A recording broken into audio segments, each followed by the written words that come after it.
Hello everyone. So today I want to ask you the question, what's your comeback plan? What is your comeback plan? So I recently saw a advert and I think it was from like JD Sports, and basically it said come back stronger. Obviously with everything going on and they're trying to get back into the rhythm of things and going back to school and everything, and their slogan was come back stronger. And it really jumped out to me, and I was in the car and I was like, yeah, yeah, come back stronger. Let's come back stronger. I get really excited about these little quotes sometimes. Like I get a bit gassed, but I can get a little too excited. I'm in the car and I'm like, yes, let's come back stronger.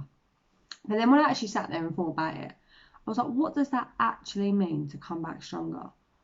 And when I thought about this, I actually thought about Peter in the Bible. And I really love Peter. I think he's just jokes. Like I can really relate to this guy. He's like, very emotional, very passionate, but very emotional, very dramatic, and very spontaneous. And I'm like, yeah, that's me. But I was just thinking about the time where, he denied Jesus. Like after Jesus got arrested, Peter denied him not once, not twice, but like three whole times. And obviously he must have felt pretty bad, right? And then when Jesus actually rose from the dead and he appeared to the disciples by the Sea of Galilee, in John 21, we read that, the disciples were fishing and, Jesus calls out to them. And when Peter realizes that it's actually Jesus, this is why I love Peter, because he's just jokes. When he actually realizes that it's Jesus, instead of waiting in the boat with everyone and like rowing back like any normal person would, no, he jumps out of the boat and he swims to the shore.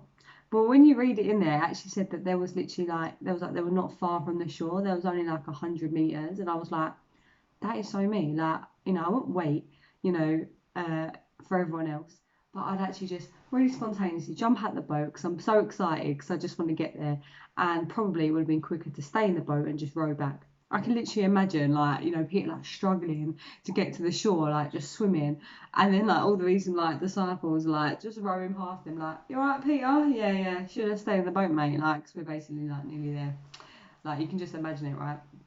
But anyway, uh, when Jesus had a conversation with Peter after, when it says in the Bible that he reinstated Peter after he denied him, and we see here that Jesus actually gives Peter some direction, and Jesus asked Peter like three times, "Do you love me?" And Peter replies, "Yes." But every time that Peter replies, Jesus gives him an instruction or a command. So first of all, he says, "Feed my lambs." Then he says, "Take care of my sheep." Then he says, "Feed my sheep." And then he finishes it by saying, "Follow me." And then the next time we read of Peter is actually in Acts. And first of all, we obviously Jesus is now ascended to heaven, and we now see that Peter gets up and he addresses the crowd of about 120 people, and he basically begins speaking about how they need to get another disciple now that Jesus is gone, how they need to add someone else. So Peter begins to like talk about this, and they appoint someone else to kind of follow with them, which is great. But then the next time we hear after that, Peter actually preaches to the crowd, okay? And it says in the Bible that 3,000 people were added to their number that day. 3,000. For this guy's first preacher, 3,000 people were saved. Like, if that's an example to follow, if there's anyone to follow, then that's an example to follow, right? But let's look at how we got there. Okay, let's look at Peter's comeback plan. So he went from denying Christ to preaching and seeing 3,000 people get saved. So that is definitely a strong comeback plan, right? That is definitely a strong comeback. But how did he get there? So we see in the last passages of Luke that Jesus gives him some instructions, like I said earlier. And then we see in chapter 2 of Acts that this is when the Holy Spirit comes at Pentecost and they all get filled up and they're all speaking in tongues of, different tongues, and like, it's all going a bit mad, right? But I think it's something for us to think about. What's our comeback plan? And coming out of lockdown, returning to normal life or whatever this new normal is going to be like, And referring back to that advert, come back stronger. It's great to say it, but what does that actually look like? What does it look like to come back stronger, and how do we come back stronger? And if you want to take any encouragement, let's take some encouragement from Peter. He got some direction from Jesus, and he got filled up at Pentecost by the Holy Spirit.